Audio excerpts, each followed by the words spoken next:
and sharing with us here. Do please drop a comment right here and get in touch with us. Again, any reactions, thoughts, insights to this or any other show, in fact, that might be worthy of a bit of extra conversation here on Chatechesis, please do get in touch with us. The phone number to give a ring, Chris is downstairs now helping and volunteering this morning, to 014 123 456 014 123 456. Mary's there as well. We have 4 lines on that number, so by all means please do give a call this morning. Great time to be able to get through and chat with us here.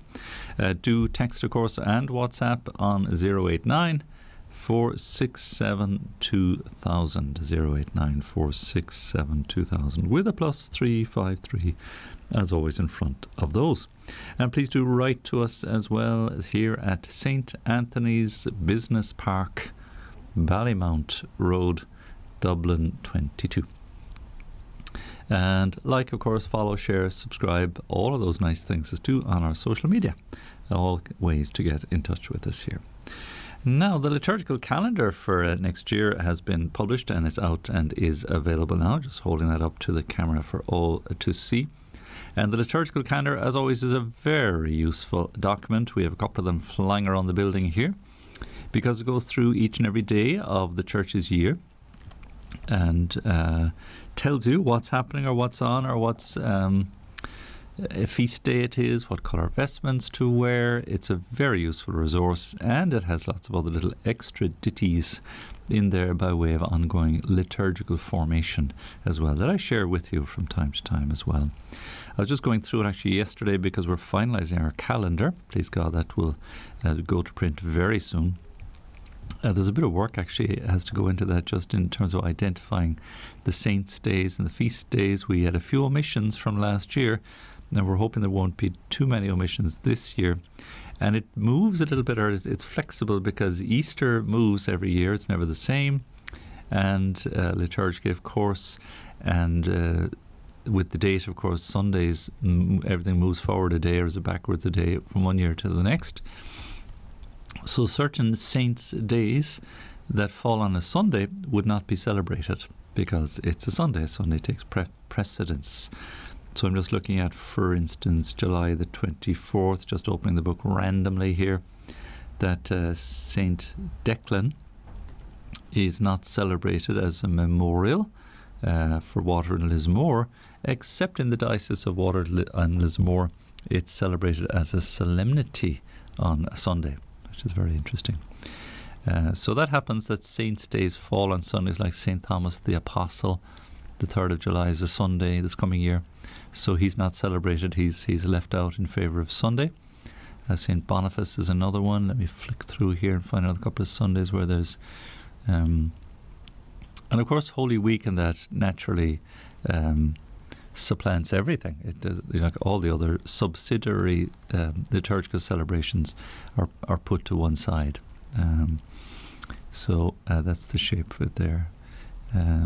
St. Patrick's Day is on a Thursday this coming year, and I think Christmas Day is on a Sunday actually next year, which is interesting too. It'll be a double holy day. There won't be an extra day, let's say, of a holy day. Of course, it's not in this book because this book is, and this is the reason why it comes out actually. It goes from Advent to Advent, let's say. So it goes from the end of week 34 of the Church's year, which is usually around the end of November, back around to the end of November the following year, because Advent is the beginning of the liturgical calendar. The Advent season, that's the beginning of the Church's year. I spotted one or two small mistakes actually in it as well, because when I was going through the calendar I was saying, hang on, we have a feast day on this day from last year, why isn't it in the calendar this year? And I think what happened was, again, there's a bit of proofreading involved, so I've written them in Boyer actually in case we miss them out next year. I double checked it on previous calendars too, to be sure, just in case I was making a mistake. But it can easily happen. So well worth getting a copy of that if you're deeply interested in following what Saint's Day it is in any given year, and again what the colour the priest wears, the reading for the masses, and then the various liturgical notes as well, the dates for the different future dates, for instance, for Ash Wednesday, Easter Sunday, and Pentecost for a few years going ahead. The Holy Days of Obligation for this year and the coming year and the year after. All very useful in their own way. Of course, if you have access to the internet, you can get all that kind of stuff online by doing a bit of searching or Googling. And what's actually very useful too, if you have to pay for this app. Last time I saw it was about €11 or something. The Universalis app, which I have on my phone, and which has again, it's just a great resource. Let me just dig it out here on my pocket and just look it up for you. It has the Office, of course, of the day. It has the Liturgy of the Hours. Now, the translation is slightly different because there's copyright issues, so you won't get exact all the time word for word, but it'll certainly be very close. And some of our prayer associates here will use the Universalis, as it's called. But you'll get a little bit of reflection about today, a bit of Lectio Divina in there, some spiritual reading is offered. The readings at Mass, the order of the Mass, the prayers of the Mass for the day, and then morning prayer, officer readings, of course, midday prayer, evening prayer, night prayer, and the Angelus and the Rosary are all on there as well. So it's just an app. Again, it's all in text form. It's not in audio form. It's all in text form. But just a very useful resource. If you have a smartphone or a tablet or one of these things, your PC I suppose as well, you can open up this app and you'll have all these prayers ready to hand, and it's just nicely done there. So very good. And it gives options within, because that's the tricky part of the breviary itself, that you can have a couple of optional memorials on a given day, and you might decide to go for one office as opposed to the other. And again, Universalis allows that just as much as your breviary allows a bit of that movement too. So these are just useful resources. There are a plethora of such resources all over the place that are well worth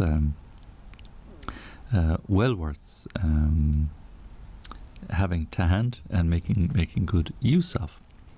Now, thanks to Maura, she was in touch. I'll address that question because it's an important one. It's a good one, and it relates to, of course, the place of Our Lady in the Church and in the plan of salvation, and our understanding of her role and of her place.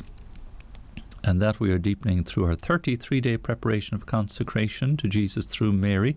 If you're able to tune in at 8 in the morning or about 9:35 after the Rosary each evening, we've put that in there, Father John, taking us through the 33 days of preparation of consecration to Jesus through Mary, culminating on the consecration on the 8th of December, feast day of Our Lady, her Immaculate Conception.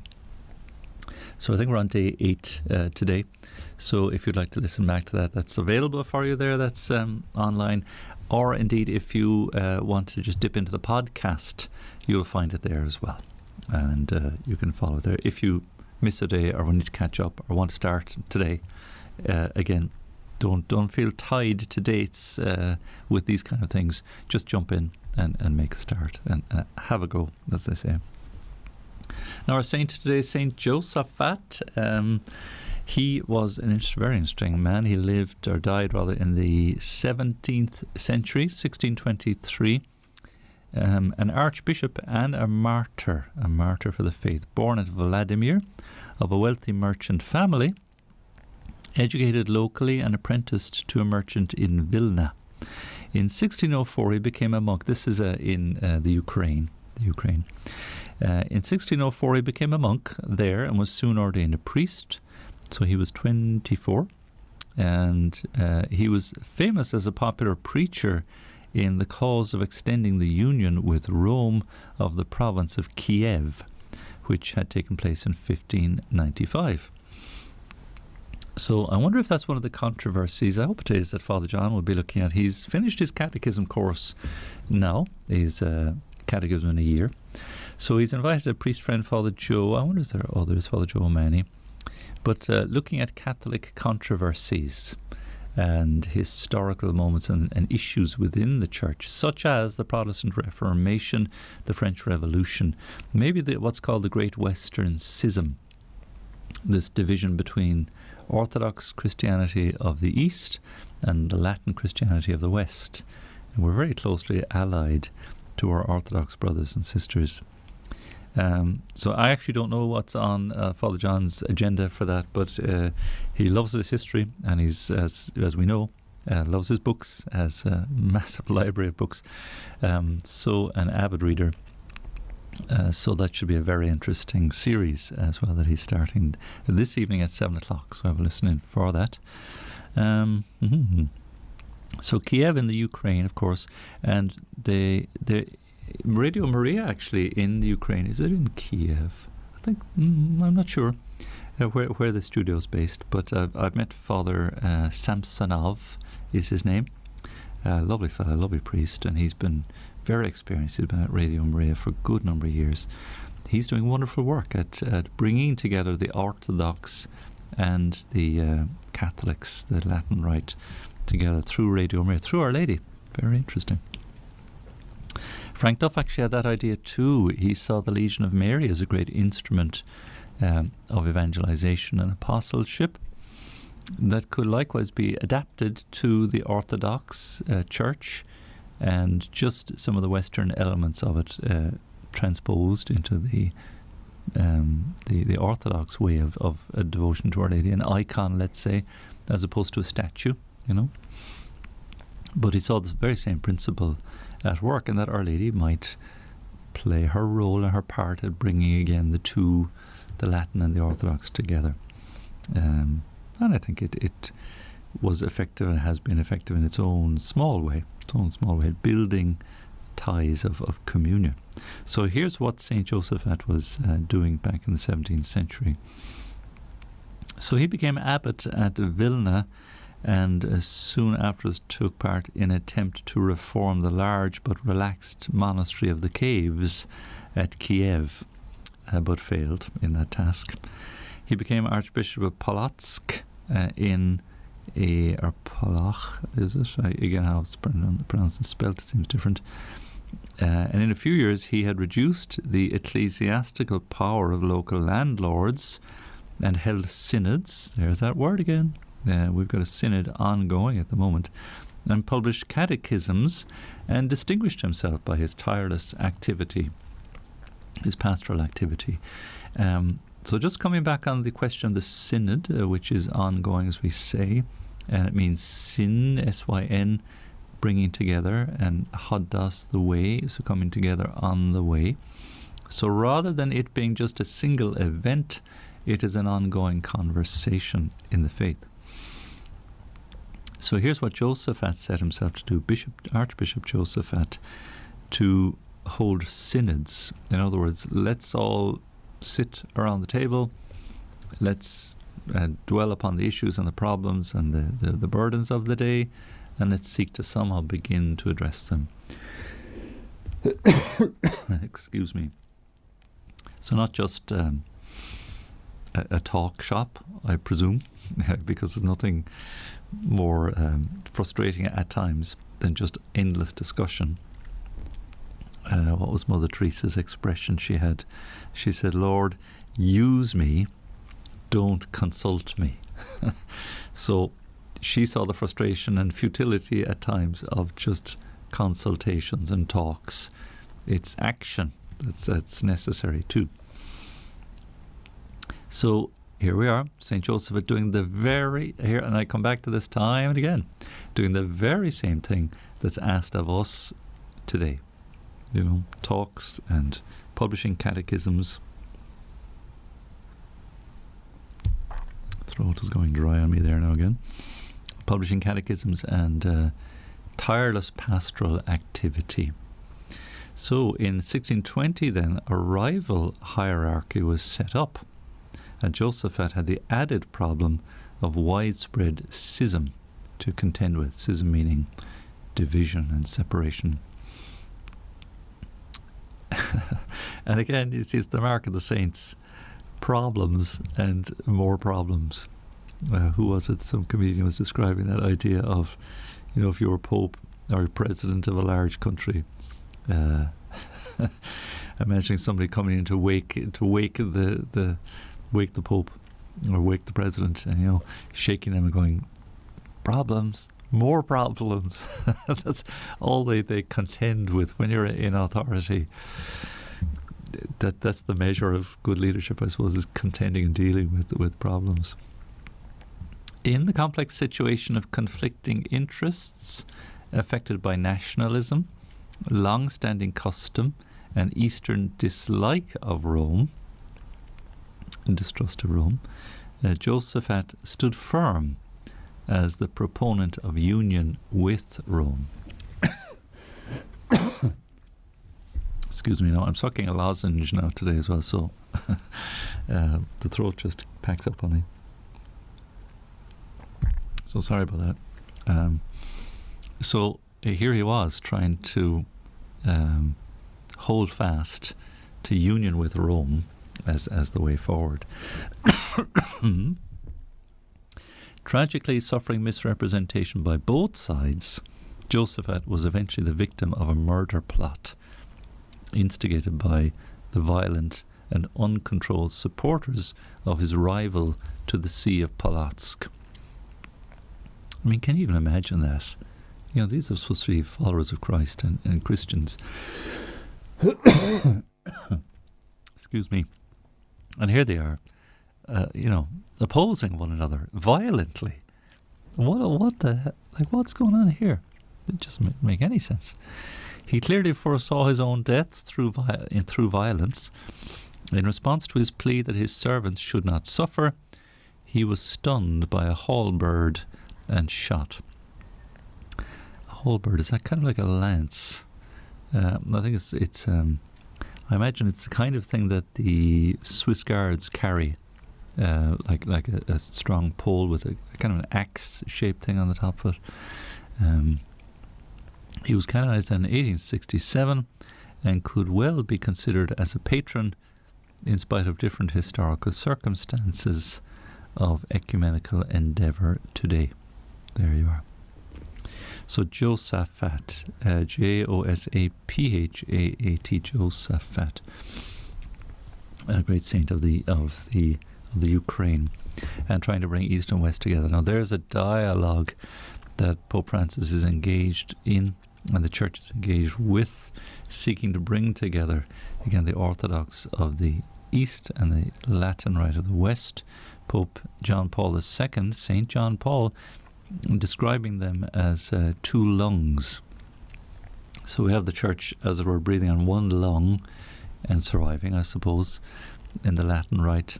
But with the Orthodox Rite, again, if we could somehow come together as one body in Christ and breathe with both lungs once again. And we've had wonderful engagement there. I've mentioned before the joint statement of, is it Archbishop Kirill, the Patriarch of the Russian Orthodox Church, coming together with Pope Francis, and that combined document that they put together. And it read, as to my way of reading, as perfectly Catholic. There was nothing that we could fight over, have a difference over doctrinally or morally or anything, really, spiritually, nothing that I could see. So that there's a very close communion with us. We're not so far apart. Historically, obviously, there's a woundedness there. So, anyway, there's St. Josaphat for today. And a wonderful saint he is too. Now, Archbishop Eamonn Martin has led in the tributes to Archbishop Michael Neary as his retirement is announced. As you know, we mentioned yesterday that the new Archbishop-elect of Tuam has been named as a successor to Archbishop Michael Neary, and it's wonderful that the Church is moving on. Archbishop-elect Francis Duffy, and he will be taking the place of Archbishop Michael Neary. But Archbishop Michael Neary is 27 years working in the Archdiocese of Tuam. So he says, I wish to offer Archbishop Eamonn now my prayerful good wishes to Archbishop Michael Neary on his retirement as Archbishop of Tuam.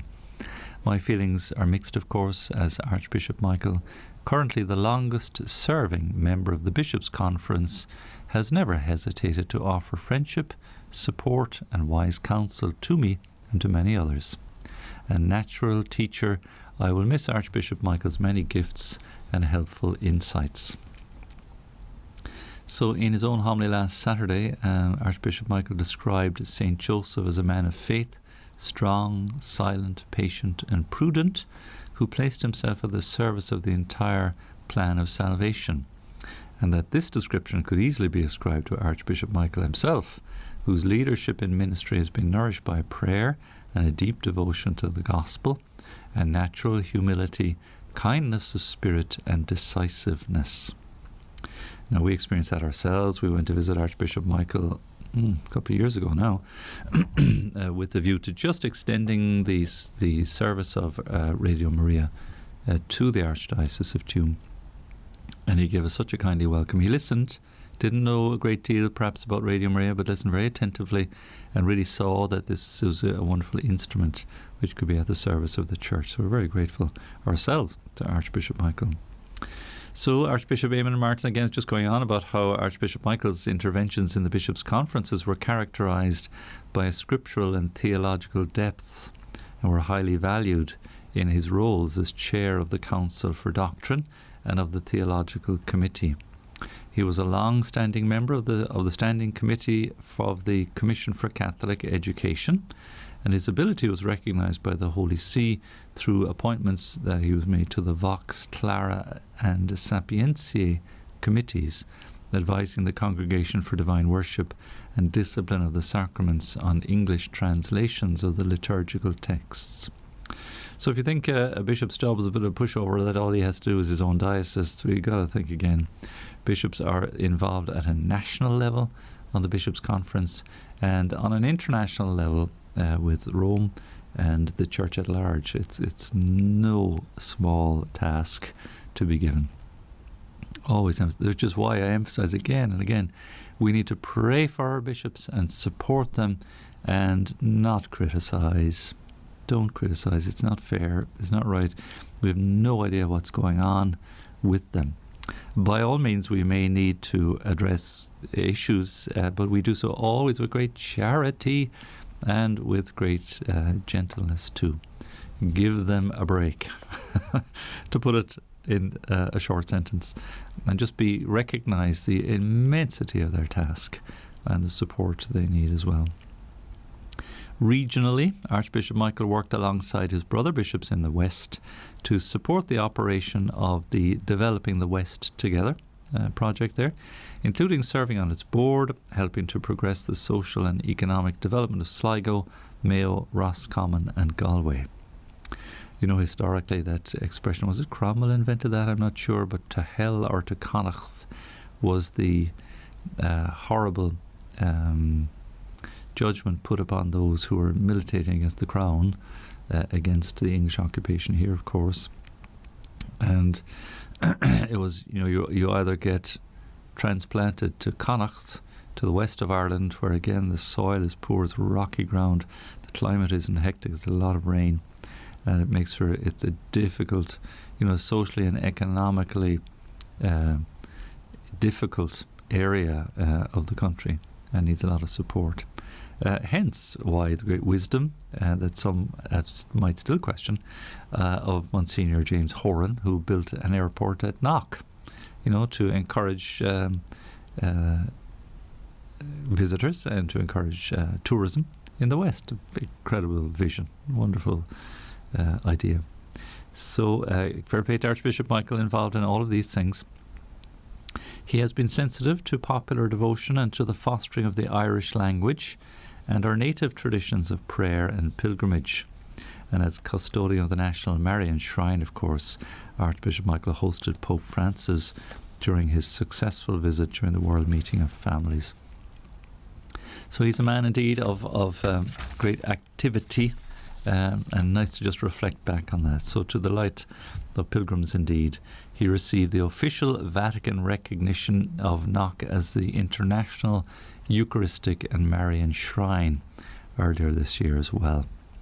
So wonderful work. Very involved, of course, too, in sustaining the popularity of the pilgrimages to the Holy Mountain of Croagh Patrick.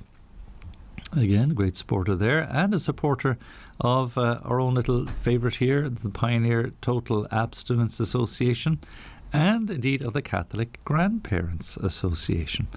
Again, two wonderful movements of faith, which feature here, of course, regularly on Radio Maria as well.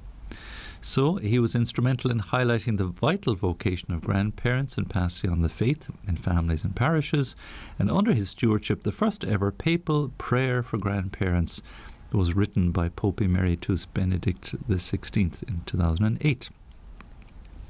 And Archbishop Michael oversaw the annual grandparents pilgrimage to Knock Shrine and helped to establish the first ever World Day for grandparents and the elderly. Marvellous initiative. So Archbishop Eamonn says, I pray through the intercession of Our Lady of Knock, St. Patrick and all the saints of Tuam that his retirement will be a time of good health, blessing and happiness. Míle buíochas as ucht a chuid ibre agus rach de anish agus goni. Literally 1,000 thanks on his great work, ucht a chuid ibre, all his great work, and rach de, the blessing of God on him now and always in his Shugzagoni. So wonderful. So Archbishop-elect Francis Duffy also said, I thank Archbishop Michael for his very warm welcome. I follow in the footsteps of a true shepherd who has led this diocese with great wisdom, sensitivity and faithfulness for 27 years. And Bishop Kevin Doran says, I've known Archbishop Michael for many years, a wise and much loved pastor, very deeply rooted in the scriptures. Since I came to the West as a new bishop in 2014, I have found him most supportive and encouraging. He has facilitated an excellent working relationship among the bishops of the province, and I take this opportunity to wish him every blessing and good health in his retirement. And of course the other bishops then sending their own messages of good wishes as Archbishop Michael Neary retires too. So lovely to see that coming through from the fellow bishops, and praying indeed many years of health and happiness as a retired bishop, and no doubt will have his own pastoral involvement going forward as well. Very good, that's it. Thanks to Aidan. Aidan just printed that out for me there. Lovely to share that with you. Let's pause for a little bit of music. I'll come back to the various messages that have been coming in as well. Just anxious to chat a bit more with you as well. So, let me take a look here. I think there was a piece of music lined up. Yes, Dan Shoot, I think it's a piece of music lined up. Jesus, You Are Near is the name of the track. You have it handy. Excellent. So again, please text in 089-467-2000. Email info@radiomaria.ie and give us a call 014-123-456, and drop a comment right here on Facebook and YouTube as well. As I'm pointing at the camera, we do like to hear from you. So many thanks, Jesus. We'll listen to Dan Shoot and back very shortly.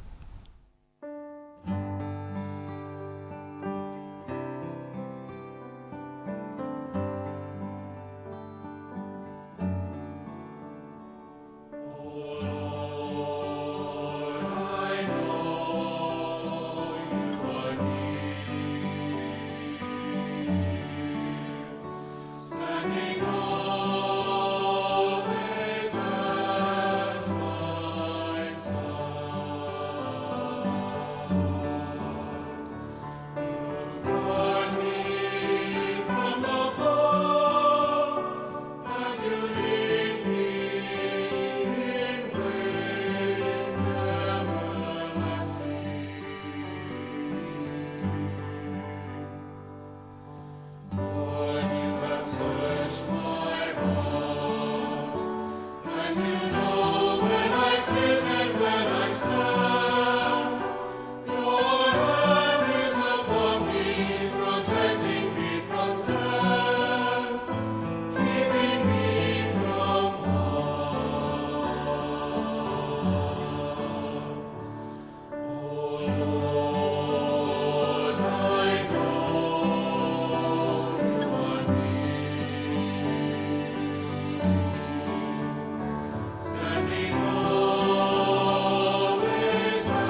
We will go with a promo after the song.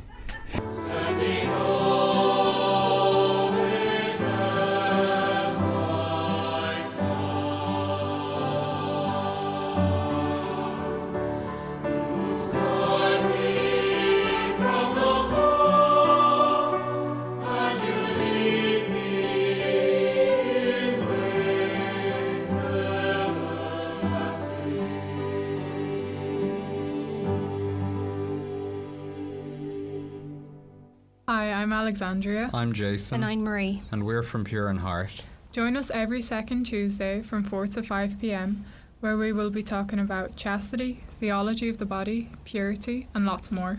Looking forward to hearing from you. Now there we are. Thanks, Jesus. Nice little piece of music as well, Lord. I know you are near. So you are near as well as you're listening in and watching in here on Facebook and YouTube and here on Radio Maria. Just to mention, as we were in Knock there a little while ago and speaking of Archbishop Michael Neary, that please God on Sunday, this coming Sunday, we will join the Knock Shrine for broadcasting of the pilgrimage of the Irish bishops to Knock. So all the bishops will be going on pilgrimage to Knock themselves and celebrating their Holy Mass for all who have died during the pandemic.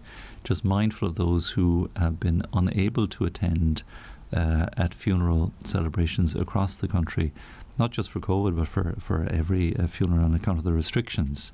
So a lovely gesture on behalf of the bishops of Ireland, recognising that it has been a difficult time for all who have lost loved ones and have found it difficult to cope with their grief without many of the usual spiritual and community supports. People are so good in Ireland to sympathise at the death of a loved one. So to pastorally support everyone who has suffered the pain of bereavement during the pandemic, and in the context of the month of November as the traditional time when we remember our dead, so this coming Sunday at 3 p.m, the Bishops of Ireland will undertake a pilgrimage to the International Eucharistic and Marian Shrine in Knock, and the bishops will celebrate Mass for all those who have died in our country during the pandemic and for their families.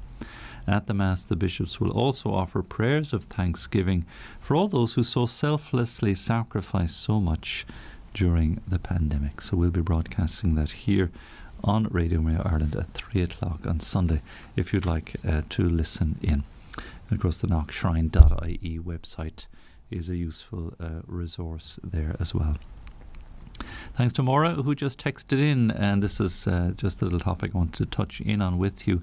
She was listening to Fiona Kiley there. She's sharing with us about Totus Tuus, the magazine, and giving a little plug there in promotion. Totus Tuus, of course, means all yours. Totus, all, totally. Tuus, two, meaning you, all yours. So the idea of consecration to Jesus through Mary, as taught by St. Louis Marie de Montfort, but who himself would not claim to be the source of this teaching or this doctrine or this devotion, but would, in his writings, would just turn back the pages of history to see all the great saints indeed practicing this idea of true devotion to Mary. So Maura just, very interesting now, just says, I was struck when Fiona said that we can only get to Jesus through Mary. And Maura would say, well, that's not actually correct, but more of a personal opinion. There's a yes and no, I suppose, answer to that, Maura. It's an important one to distinguish carefully too. And all the great Marian saints, indeed all the great saints, I suppose, too, would recognise how it is that Jesus comes to us through Mary. There's this idea of it's not promulgated as a doctrine, but that she is mediatrix of all graces. Jesus, of course, is the one mediator. There's no diminution going on there of the divinity and also the humanity of Christ. That would be heretical to, as we learned from yesterday's great saint, that would be a heretical path to take. Christ is certainly divine, but also human, in human form, taking flesh through Mary. So in other words, that our salvation in Christ comes only through Mary. If that can be the understanding by way of the theological sense of that expression. So what Fiona said isn't incorrect as such, because Christ came through Mary. And this is the intriguing thing, and this is the simple equation, as Father John was describing it the other day there on the consecration preparation, that God, in his wisdom, again, who am I to argue, sought to allow Christ to become man through Our Lady, through our Blessed Lady. And so all graces come through her. Therefore, we, whether wittingly or knowingly, or otherwise, pass, as it were, back through her to Jesus, because again the graces come through her. So it's not that hard a concept, I don't think, to grasp. It doesn't mean that we cannot make a direct approach, as it were, to Jesus or to the Holy Spirit or to the Father, as if somehow Our Lady is blocking the way. It's simply not the case. That wouldn't be what's at stake at all. She's not in the way. It's the very opposite. In fact, she seeks to be unseen and unobserved, and she is the meek and the lowly one. My soul magnifies the Lord. It's all about the praise, glory, and honor to God. Our Lady is not somehow, an obstacle, but she cannot be removed from the conversation. She cannot be omitted, and it's glaringly obvious what part and role and place she plays in all of that. So it's no exaggeration in one sense to say that we can only get to Jesus through Mary, because it is she who's brought Christ to us. But again, she's not in the way. Christ and God's grace is there for all of us, but Our Lady is somehow part of that flow that cannot be omitted.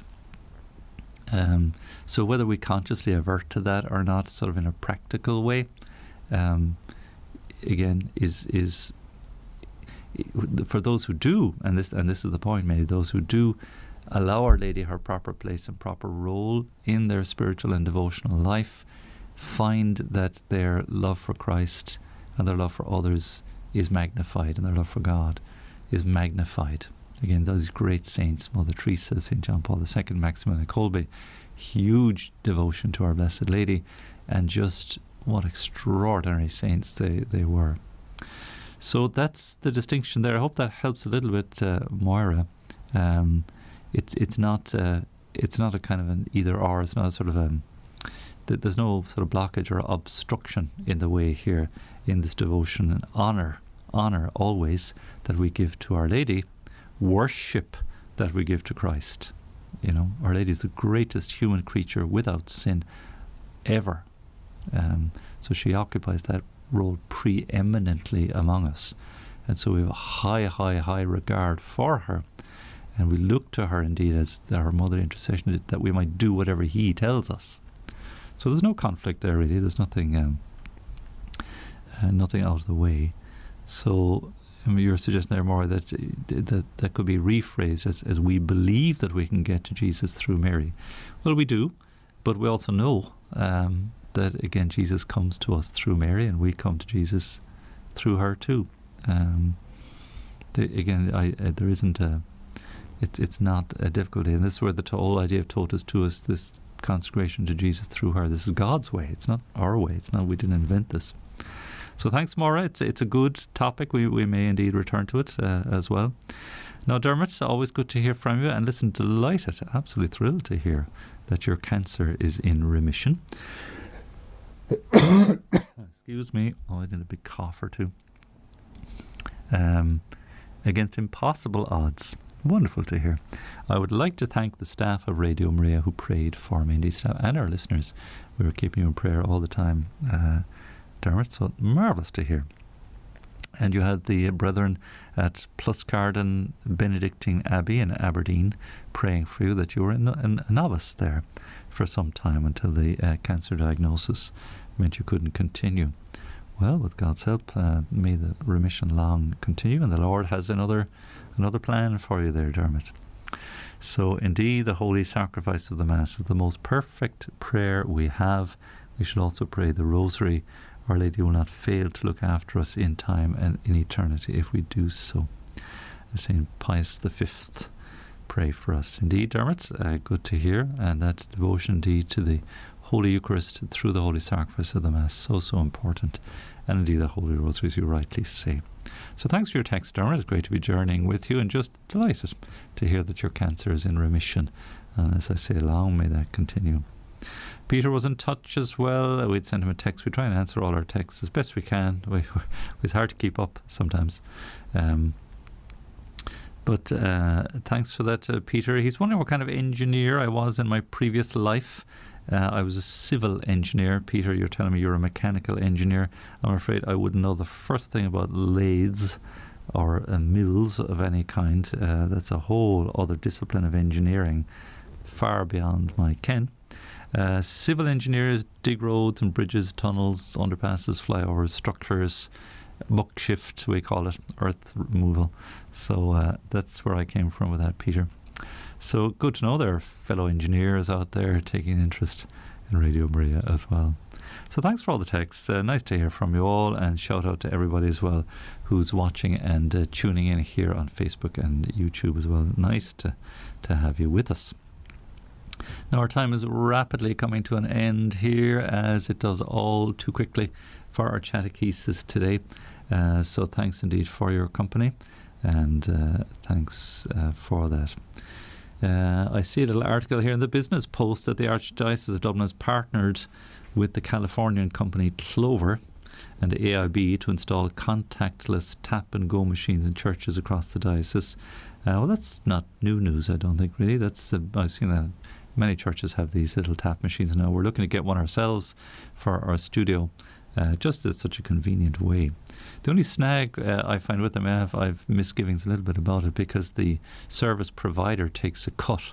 They take about 3% from it. You know, if you donate, I don't know, €10, 30 cent at least of that, probably 50 for a small donation. The service provider, whether it's Stripe or Clover, and in fact, Stripe is one of the tip, or PayPal, they'll take a percentage, and then Mr. Clover and Mr. AIB will also take a percentage. So, yeah, it's my own misgivings about that. Somebody described it like, all these service providers have a straw. Like, here's all the cash flowing to charities and flowing transactions, but they have like a straw into the flow, and they're sucking out a little piece for themselves. It's the nature of things, and I just find that. So what I always say is, look, if somebody wants to make a donation to charity, we'll do it directly. Hand your cash in, write a check, or make a direct debit from your bank account. And again, to us here at Radio Maria, the same would apply, rather than using these machines. But if it's convenient and saves some of the work that's involved, like counting money, I suppose, banking money, all these things, we're all heading for a cashless society. Again, you can argue the pluses and minuses there too. Anyway, that's just a little item of news there. They're going for it as a policy, and if it helps, well, so be it. So be it. Good, I'll leave it there, if I may. Just another little item to add into our little collection of ditties for our Chatechesis today. Thanks for your company. I'll be back with you, please God, visually tomorrow. Please do stay with us now as we pause for our Angelus and midday prayer.